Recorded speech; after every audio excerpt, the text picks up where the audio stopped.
Hi guys, welcome to the Business Over Chai podcast.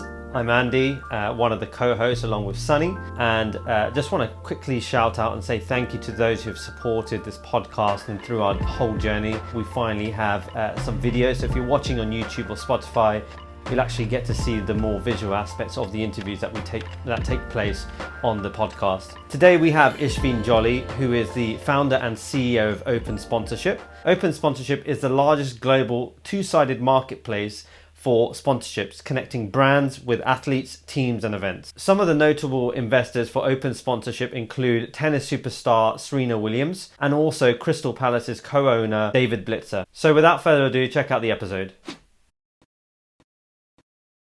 Ishveen, thank you so much for taking the time to join our show today. Thank you so much, guys, for having me. Just to kick off, would you like to introduce your business, please? Yeah, absolutely. So I'm the CEO and co-founder of Open Sponsorship.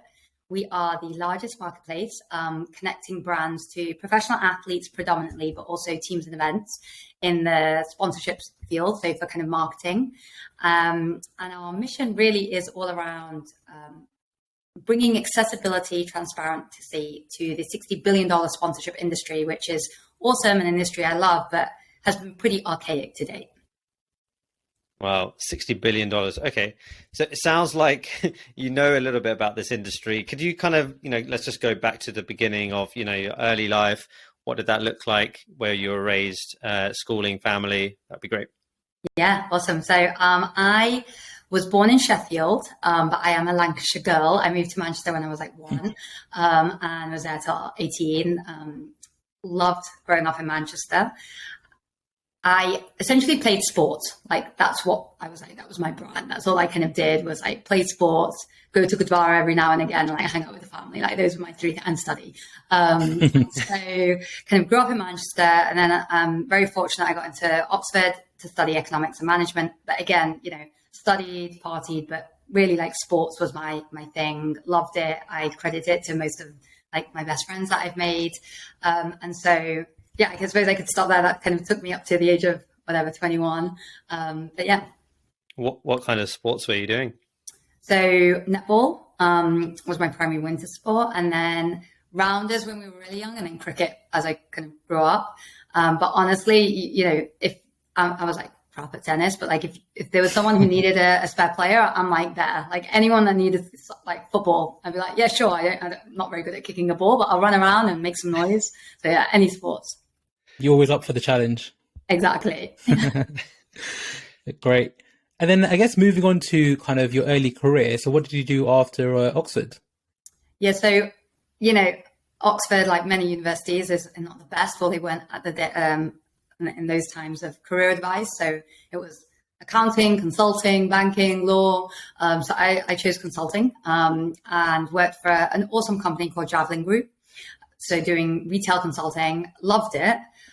For a few years, absolutely loved it, loved my team, but I knew that my heartstrings were kind of pulling on me to be in the sports world. And so I remember I even took a week off work and did a sports coaching class, which now you're like, holidays are so valuable. And I literally spent it in like North London in a school gym learning how to coach. It was like the writing was on the wall that I wanted to be in the sports industry. I suppose I never really thought that you could work in sports.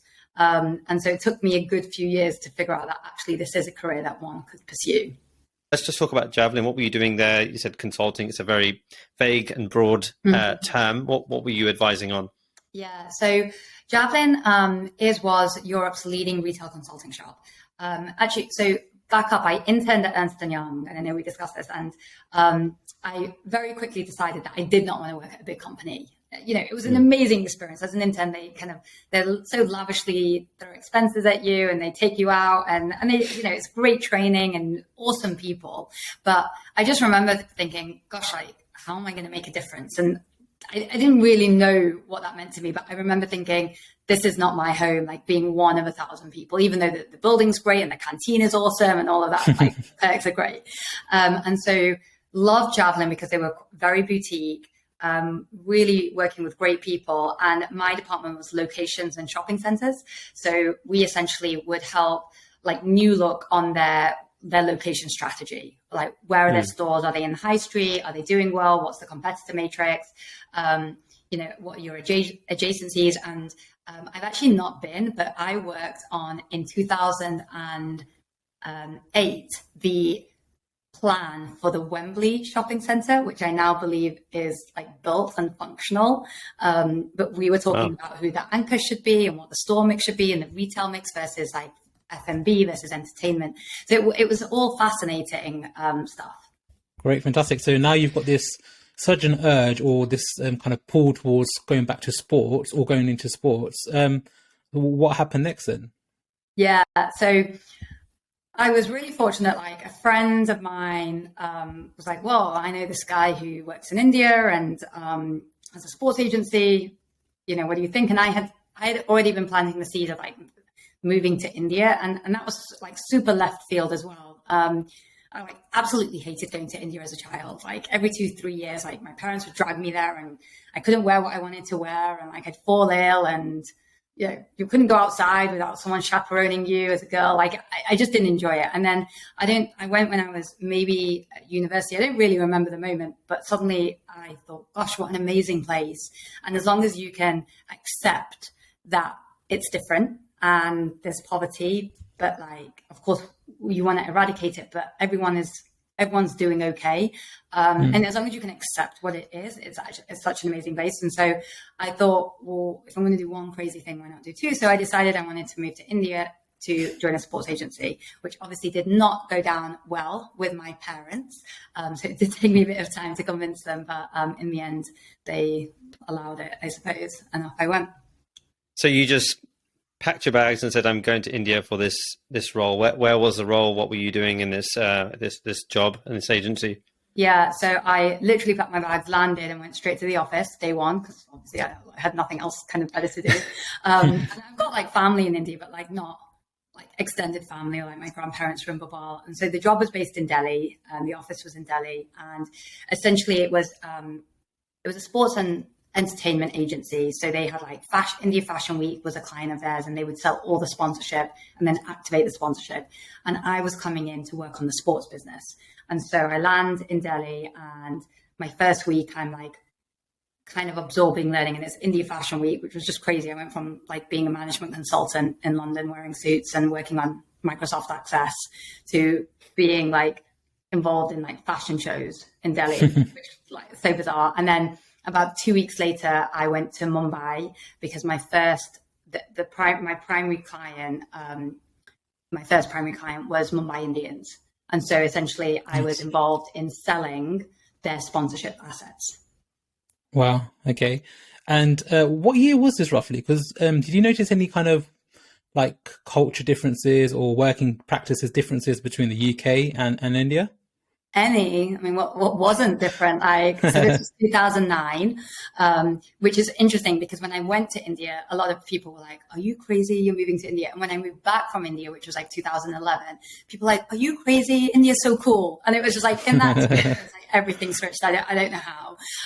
But yeah, it was loads of things. Like, obviously your meetings, right? Like, the way that meetings happen there is let's sit down, let's talk about your family, my family, let's talk about what we watch on TV, let's talk about world economics. And then maybe for 5 minutes at the end, we'll talk about like work, if that at all, right? And so that's why, I remember this guy I know said, I basically sit in meetings from 9 to like 8 p.m. and then I work for like, which is why they work so insane hours. So obviously being a woman was very interesting, working in India, primarily because as a management consultant, you're in VC, you're in like data product, like no one really asks, well, what's your background? Because you've basically earned your right in the room just by that job. When you work in sports, like a lot of people think that you're not like that smart or, whatever else, like you don't like, so it was I learned to validate myself a lot. So I've never had to drop the Oxford brand as much as I had to in that first year of living in India, because otherwise people thought I was like a secretary. How that's interesting. So, I mean, there's some preconceived notions of, being in the industry specifically. How did that conversation go about? Like, did you feel like people were looking down at you for being in that industry? And was that specific to your time in India, or did that feel different when you were in the UK?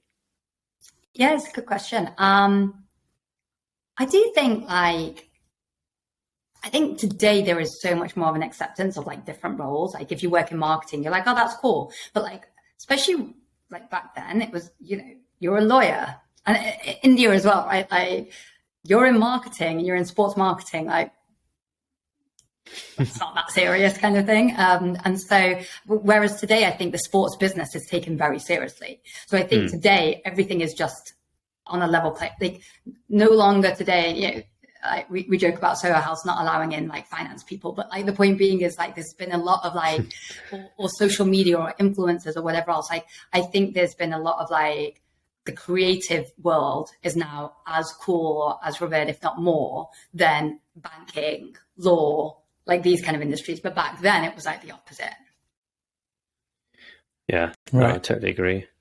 Yeah, so you mentioned you came back to UK in 2011 then? So what made you came back then? What drove that decision?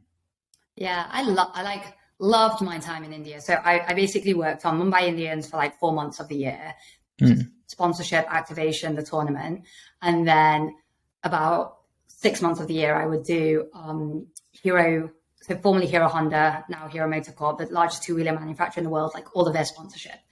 And so it was so amazing experience. Like I got to travel all over the world and like work on these amazing cricket tournaments and like be the envy of all my friends and stuff. And it was just, and the learning was amazing, but it got quite samey, right? So two things happened. One was I wasn't really growing professionally anymore. And the second was when you live in India, like your professionalism does get shot a little bit, right? Like you turn up late and it's okay. People keep you waiting and it's okay. Like, I just thought, and I was striving to like innovation, which we'll get to. And I wasn't really getting that there. Like no one was wanting to do new things, which is kind of what I was interested in. Wow, interested. Okay, no, got it. Okay, so what did you do when you came over here then? Did you have a role lined up, or were you kind of saying, well, let's just go back and see what's next in store for me? Yeah, so I had a role that was like kind of a consulting role with a merchandise company, which like helping them with their India strategy. So it was great. Obviously, like it paid the bills. It was interesting, but I was really interested in cross-border. And so when you think about the sports industry, there's essentially two ways to make money outside of America and three in America. So you've got sponsorship and then you've got media, right? So football selling its rights to Sky and then everyone else like globally. And then in America, you've got ticket sales as a huge revenue earner, which in England you have, but it's not as big. And so when you think about media, like the global media industry is huge, right? Like the NBA, how much is that contract worth out of China and the Philippines and whatever else?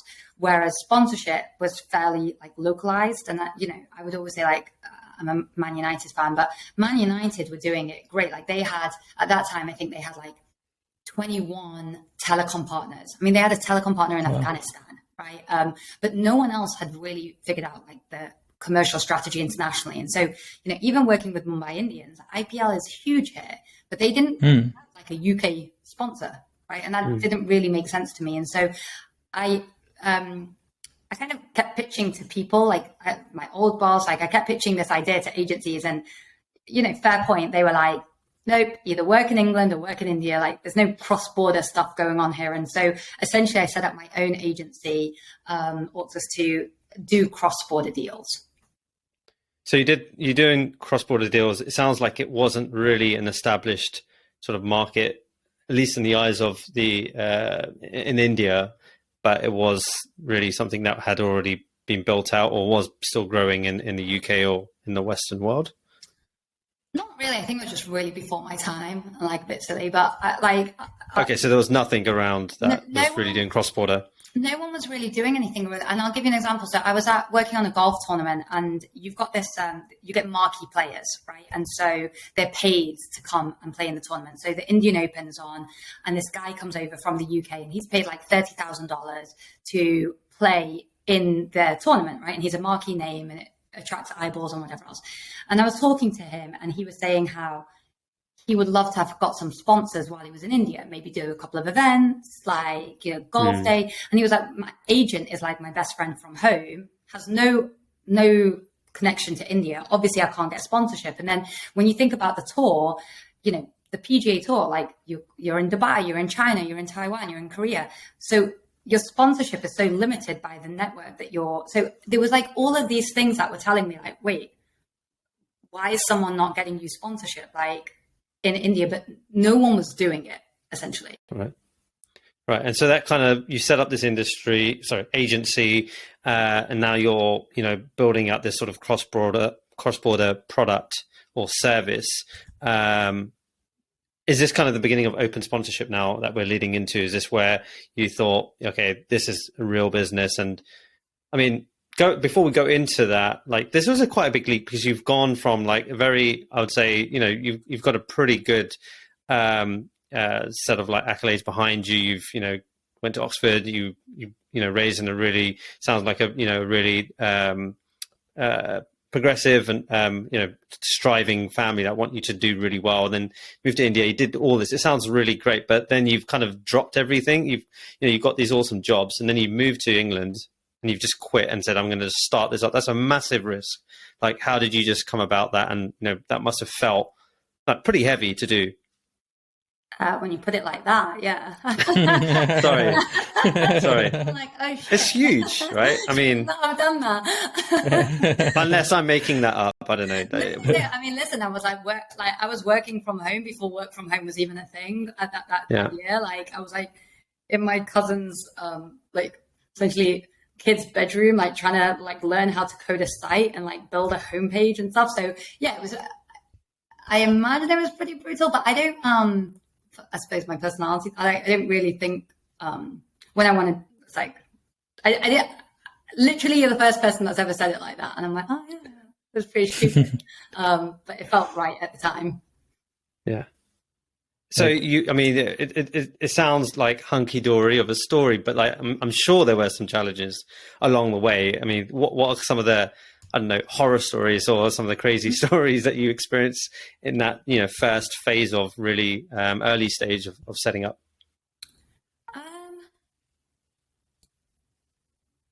So I think it is obviously scary when you don't have like an income and you've gone from having a job and then you don't.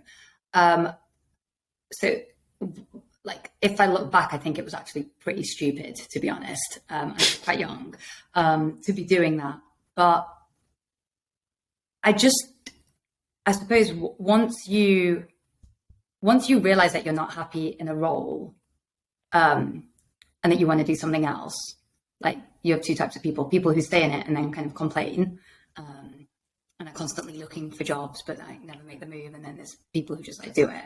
And so I suppose I was so focused on the mission and I did believe that. And luckily, like Hero, my client, was, you know, engaging me for certain things. And I picked up like a gig, like working with Tottenham Hotspur on their India strategy. So I suppose like I had a few key clients, but I really believed in the idea that sponsorship should be accessible globally. Mm-hmm. And so I really thought about it. Yeah, because you've gone into a space that you kind of said is a space that didn't really exist before, this cross-border sort of, you know, structure of, you know, serving that sort of market that really didn't exist. And so I'm just sat here thinking, wow, that's like a massive risk. You're going, like, you can go into existing markets or you can create a market. And so I think that's even more of a risk when you're trying to go into a market that hasn't really matured or established yet. I don't know if you agree with that, but that's... You know, the thing is, like, when I did my first move from London to India when I was like 24, I suppose like that in itself was a risk. Like, you know, obviously took a massive pay cut, like have no idea if it's going to work out. My parents joked that they had like bets on that I'd be home within a month. And then when I didn't, they were like, oh, she's only staying out because she made that decision kind of thing.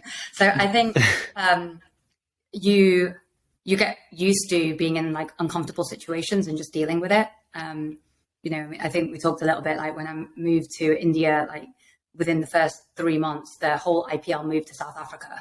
And like, I mean, it was amazing, but I'm now on a plane with the whole of like Mumbai Indians as quite a young person, like trying to figure this stuff out. And so I suppose you just maybe your personality type is like sink or swim, and so you just go for it.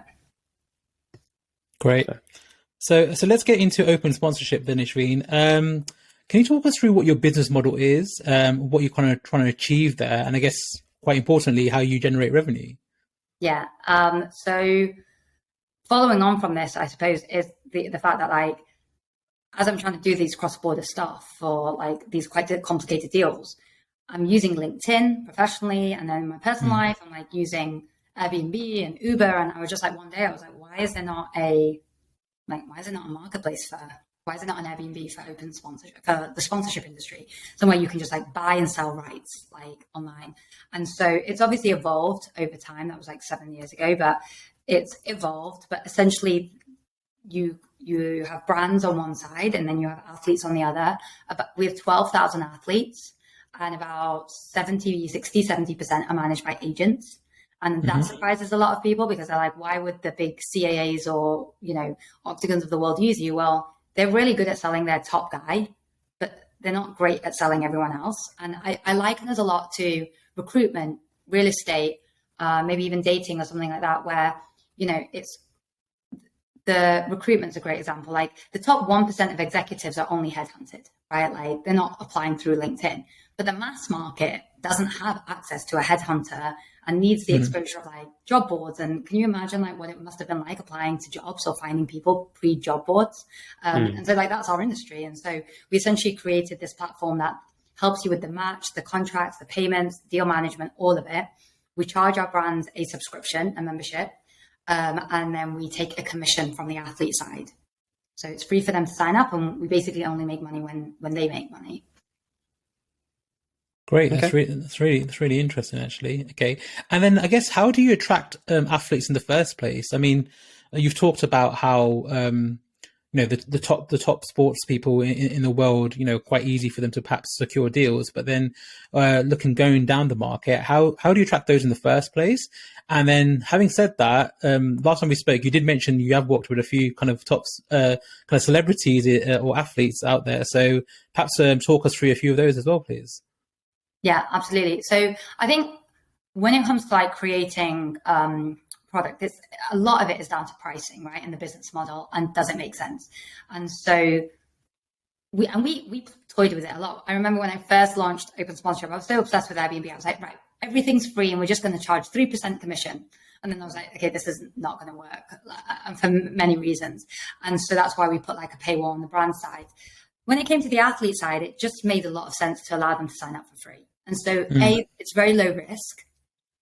2 is getting your first 100 is difficult, right? And so, and bearing in mind, we weren't just athletes, and we're kind of going back to it, but I want to do team deals. We just did a deal for Fulham Football Club. We want to do like event deals. We just did some deals for the Super Bowl, like Sports Illustrated party. And so essentially, we just convinced people to sign up, and we were like, you're probably not going to hear from us for 6 months while we figure out what the hell we're doing, but please sign up to this platform. And they did. And then it just kind of grew from there. But the business model makes sense. It's like, literally, it's a no brainer. And back in the day, you may have got resistance of like, I don't want my athletes to be listed on the platform. Like, I don't want you to put pricing up there. But the point being is, A, now that we have so many deals, it's like, well, you're the fool if you don't sign up. And B, like platforms like Cameo or influencer marketplaces, they've really normalized, even Facebook, right? Like Instagram. You can find any celebrity on Instagram. Now, is his price up there? No, but like their email's often up there, or you can DM them. They probably won't respond. So I think a lot of the tools out there have kind of normalized this, like, well, your athlete is accessible and available anyway.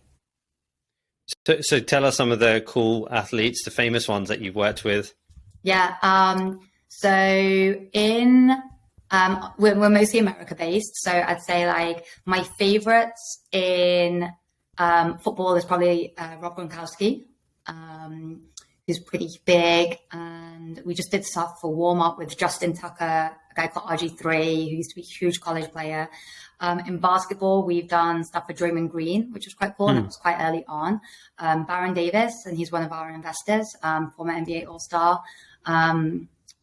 Who else have we done stuff for in there? Golf, Jason Day, it's probably one of my favorites, and then quite a lot of female golfers. What's his name? Hedrick Harrington. Should I forget? Tiger Woods' foundation we did deals for with Tito's Vodka. That was a really sick deal that we did. Wow, awesome. Tennis, Venus Williams, we just did a deal for with Stitch Fix. I've heard of her, yeah. Yeah. That was pretty cool. And then soccer, we just did something with Jack Harrison, who plays for Leeds. Okay. I think we've done stuff for Virgil van Dijk. I forget. It's Lewis Nanny, if you remember him. Okay, so the list goes on. Right? Yeah. It's pretty big. Now you're just showing. No, I'm not showing. It's really it's really impressive to say that you've worked with those people, those celebrity sports figures for sure. I mean, yeah, it must have taken quite a period of time to get to where you are now. I mean, what's the kind of like usage of like deals that you're flowing, or how do you measure that today? Yeah, good question. I'd say we optimize for revenue versus like quantity. Obviously, quantity equals revenue as well. But I'd say over the last few years, the biggest thing is that we've gone upstream, working with bigger brands and doing bigger deals, which is obviously awesome. We do maybe like 200 to 400 deals a month. We have a lot of brands. I mean, for us at the moment, like, you know, if anyone wants to solve this for us, most welcome. But like for us, like we get a lot of brands and athletes coming in, but our biggest thing is engagement and like how do we create deals between the two. So we're actually just about to hire a product manager to help us out with this. But the hardest thing is like when you go into a recruitment platform, it's high intent and you're like, all right, I know that I want to hire a data analyst. Like, let me look for them, let me interview them. When you come into a platform like ours, you know, any brand out there, like a CPG, D2C, any sort of brand, that's like our sweet spot, or like you're an NFT brand or a crypto brand, you come in, you first have to figure out like, what's the athlete I want to use? Then it's like, what do I do with them? How much do I pay them? Is it going to produce results? So there's a lot of like things that we have to answer before they actually do the deal. And that for us is like the hardest thing, which is, I think we talked about this, which is why we're growing our account management, like client services aspect of our business. When we first started, I was like, we're a platform, like as low touch and like, it's a tool. Yeah. And then over time, I've realized that actually you do need to provide services and you might need to do more hand-holding than you'd like, but it does lead to landing bigger clients and bigger deals, essentially. Yeah, no, it's great to say that, you know, you're a SaaS platform, self-serve, great, fantastic. You know, we didn't need to do anything, but yeah, if you're adding value, I think there is something to be said for kind of managed services or account management, as you say. So that's really interesting. So it's a great day in the office, Ishveen, when you sign a deal with Venus Williams, but I'm guessing you have some challenges some days as well. Can you talk us through some of the challenges you faced, you know, in your kind of everyday lives, and perhaps how those challenges have evolved as you've grown bigger and perhaps got funded as well? Yeah, I think for me, the number one challenge is hiring and retention. People, I would say, bearing in mind that like 90% of our team is in the US, it's a high turnover market, and especially in positions like sales. So, you know, and COVID has been really interesting. It's allowed us so we were all New York based. We had an office out there, and then COVID hit. I moved to London. We started hiring remote, and it is so easy for people who are remote, especially like you have a bad day, you don't crush your numbers, let me start applying to jobs, right? Whereas like when you're in an office, you're like, well, I'll do it tomorrow because today I'm in the office kind of thing, or, you know, like someone's around me. So I'd say, I think turnover, retention, and then as you scale, processes, which kind of all go hand in hand. So we recently hired our first HR person. We now have like managers of people, right? And so it's like, you know, I myself, people may leave not because of me, it might be because of a relationship with a manager. And that's really interesting, right? Because of the dynamics in play. And so I think people, processes are like probably take up 50% of my challenge mindset. And then I'd say the other 30% would be focus. Like, are we doing the right things? We just launched a UK office. We have a head of UK now, and he's building his team, constantly getting emails from people in like Australia or Brazil being like, hey, when are you coming here? Or, so like, what do we do with our international strategy? And should we add music? Because it's very complementary. And so I think focus and knowing where you should be going in your roadmap is like a big headache, because you get it wrong, you're screwed, you do it wrong, like you don't do it, whatever else. Yeah. So I'd say that's 30%. And then I don't know what the other 20%, other random problems that come up every day. Just the craziness of running a business. Yeah.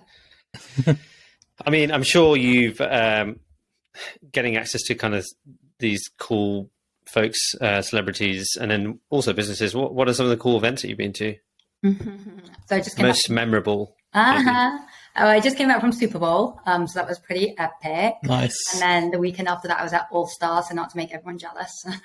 So was it nice? Was it cool seeing 50 Cent upside down, or did you think that was just something strange? To be honest, I just wanted to see more Eminem and more Mary J. Blige. So, I think like the problem with having 5 people with over 15 minutes is you're just like, I'm like such a big Eminem fan that I was like, why has he done one song? And like, so it was cool. 2 years ago, I was at the Super Bowl where they had Shakira and J-Lo, and that was amazing. Actually far better for me. So that the stakes are quite high, I suppose. Oh, wow. Apologies, the bar's quite high. But yeah, no, I'm so lucky. Like, I do get to go to a lot of events. I do have to say it is still work, right? So you're kind of on, but I mean, no complaints. Fantastic. That sounds great. Just thinking about, so obviously you had this great idea, but coming with a kind of economics and management background, how difficult was it for you to kind of set up the platform and, in terms of technical skills? How did you have the skills, or how did you go about solving that problem? Yeah, no, it did not. I found a technical co-founder, but it took me a couple of iterations to find the right person. I think it's like one of the hardest things for most people is finding that technical person, right? And sure. But what I would say is I was really up on product. So I was using Balsamiq, which I don't even know if it's around anymore, but I was using like Balsamiq to wireframe the site.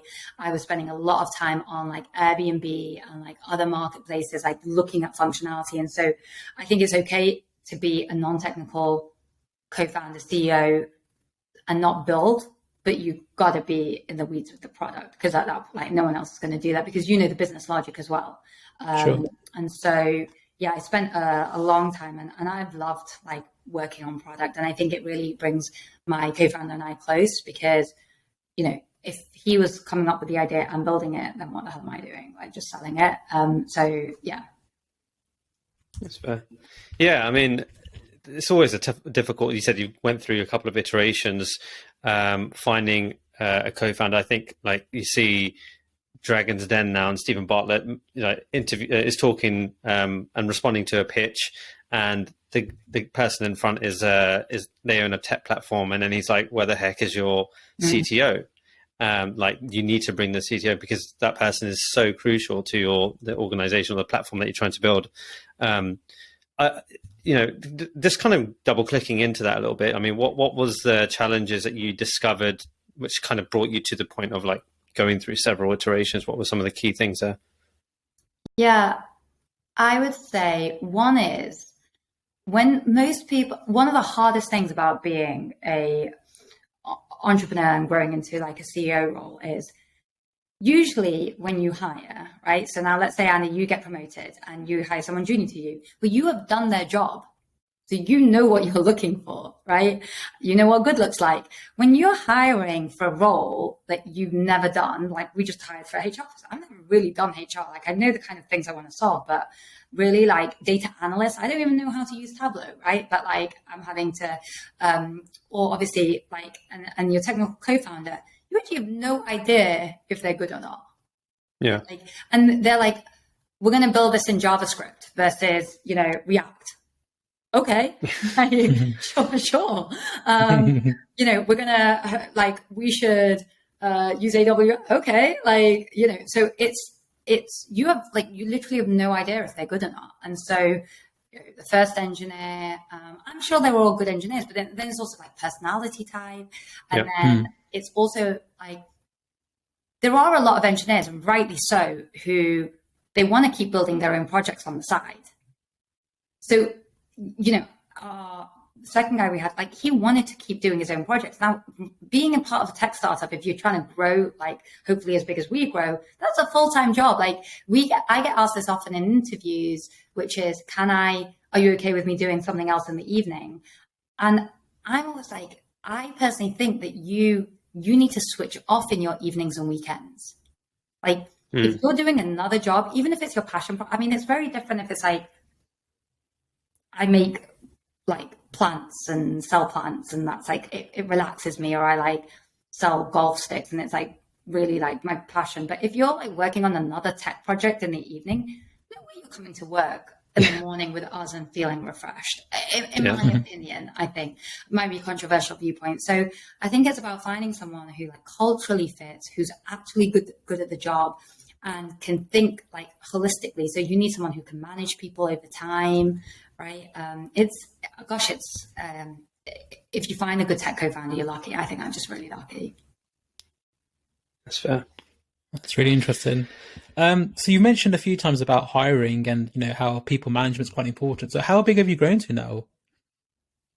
I think we're 22. Right. Okay. And then they're based across London and New York at the moment. So we have 2 people in London, and then everyone else, and myself here, but everyone else is in New York. In America. We try and do East Coast time. So regardless of where you are, Denver, California, do East Coast time.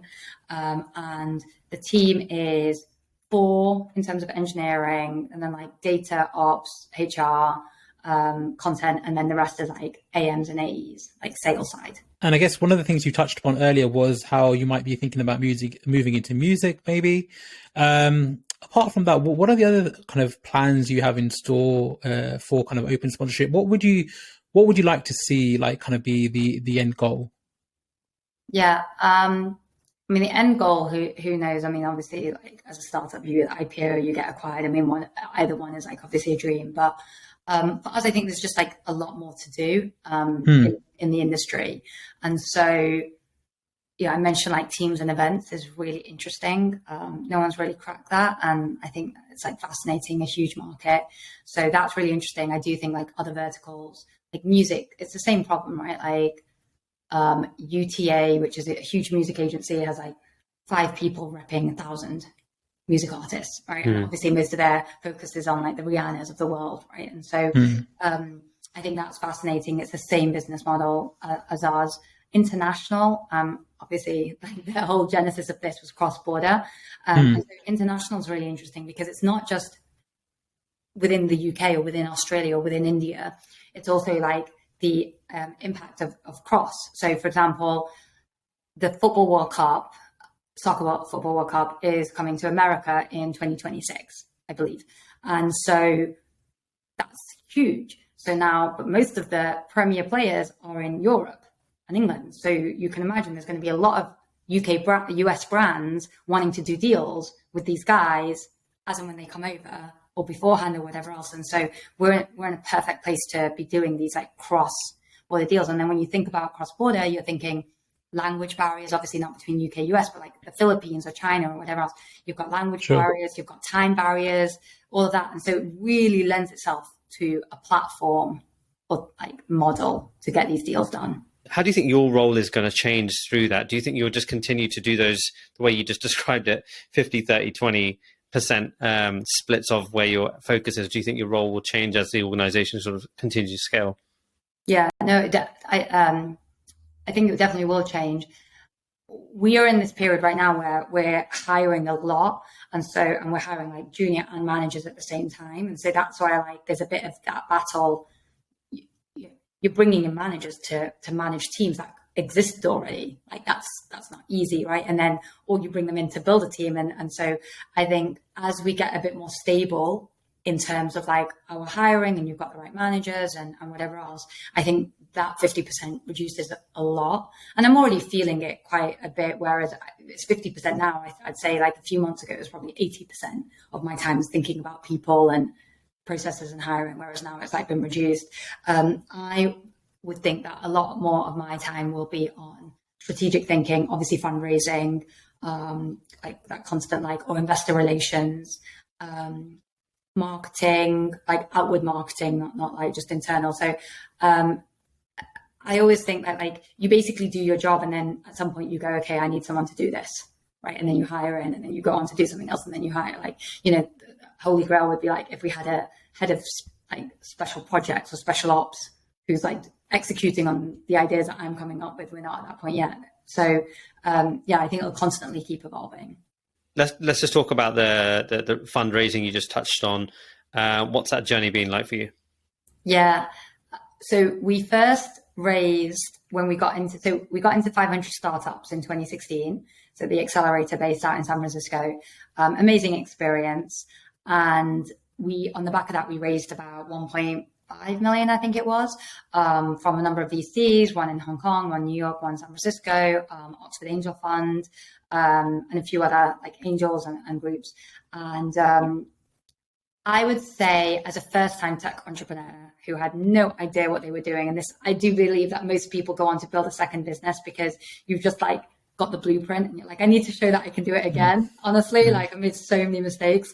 I think we went really too slow and weren't aggressive enough. And I think that partly comes from when you graduate from B school and you're like, I'm going to build this business and this is my plan and I'm going to get there in 3 years and then I'm going to sell the company. You have a very different mindset to the way I came into it, which was like, there's this problem and I want to solve it. And I've not really thought about, as you can tell, I don't really think about what I'm doing. I just start doing it and then, figure it out. And so I think we grew quite small, we grew too slowly. We were very focused on product, which does show our platform is amazing and like miles ahead of anyone else in the industry, but we could have been more aggressive. So it took us a bit of time. And then last year we raised again and we raised 4.5, led by David Blitzer, who owns Crystal Palace and the 76ers. So his family office. And we had like participation from amazing, can't say it yet, it's soon to be announced, but like one of the best athletes in the world, literally. And then also like David Stern's son, former NBA commissioner, Eric Stern, like really good participation and really like blessed to have such amazing investors. And so now it's like deploy. I would love to, now we are being more aggressive and, learn from our mistakes. And I'd love to raise again in 12 to 18 months, but I care about valuation as well. So we'll see. Yeah, there is a balance to be had there, isn't there? Yeah, for sure. Great. So Ishveen, we always ask our guests this one question at the end of our episode. So if you were to have chai with 3 guests, living or otherwise, who would they be and why? Cool. I did not prep for this, so I might get it like wrong and I'll beat myself up later for not mentioning certain people. They can't all be sports related. Just no, I'm joking. I'm joking. So I would say I'm thinking about books I've read. And so I don't know if you've read Shoe Dog, which is like Phil Knight's story about Nike. Yeah. And I just think like effing awesome. Like, and he's got this like this when he starts off and he talks about how, everyone was building shoes in Germany, right? Adidas, and then they broke out and like whatever else. And this American company and he calls them like the misfits, all came together to build this company. And when I read it, I felt like it was a little bit like our company, like, no one thinks that we're going to do this. And then we kind of keep chipping away. And then at some point we're just going to do it. And so I would love to meet him and just like kind of like learn. So that would probably be my business one. Probably like if I could put them together, the Obamas. I think just like so interesting, and there's so much you don't see about like I've read her book, but like I just think it'd be fascinating to hear what it was like to be in the White House and be black and whatever else. And so that, and then maybe I could pick someone who, well, given, maybe I'll just say like Eminem because, just sending it to me too. I don't know. It's probably someone like pop, just because why not? Have a cool story to tell and not learn that much, maybe. I don't know. Fair enough. No, that sounds great. Brilliant. Fantastic. Well, Ishveen, thank you so much for your time today. We really enjoyed speaking to you. And it's been a real pleasure. Oh, thanks. I hope it was interesting. It really was. Yeah. Thank you so much for being on the podcast. We will keep a close eye on open sponsorship. Where can people find you if they want to learn more about the business? Yeah, absolutely. LinkedIn, Twitter, sign up to the website. As I said, we've just launched in the UK, and we love telling people that, you might not see the connect to sports, but if you have a marketing budget, let us tell you how it can work. So, if you know anyone who has marketing budgets, please send them our way. It'd be awesome. Cool. Fantastic. Well, thank you so much, Ishveen, and all the best for the future. Thank you. Thanks. Thanks.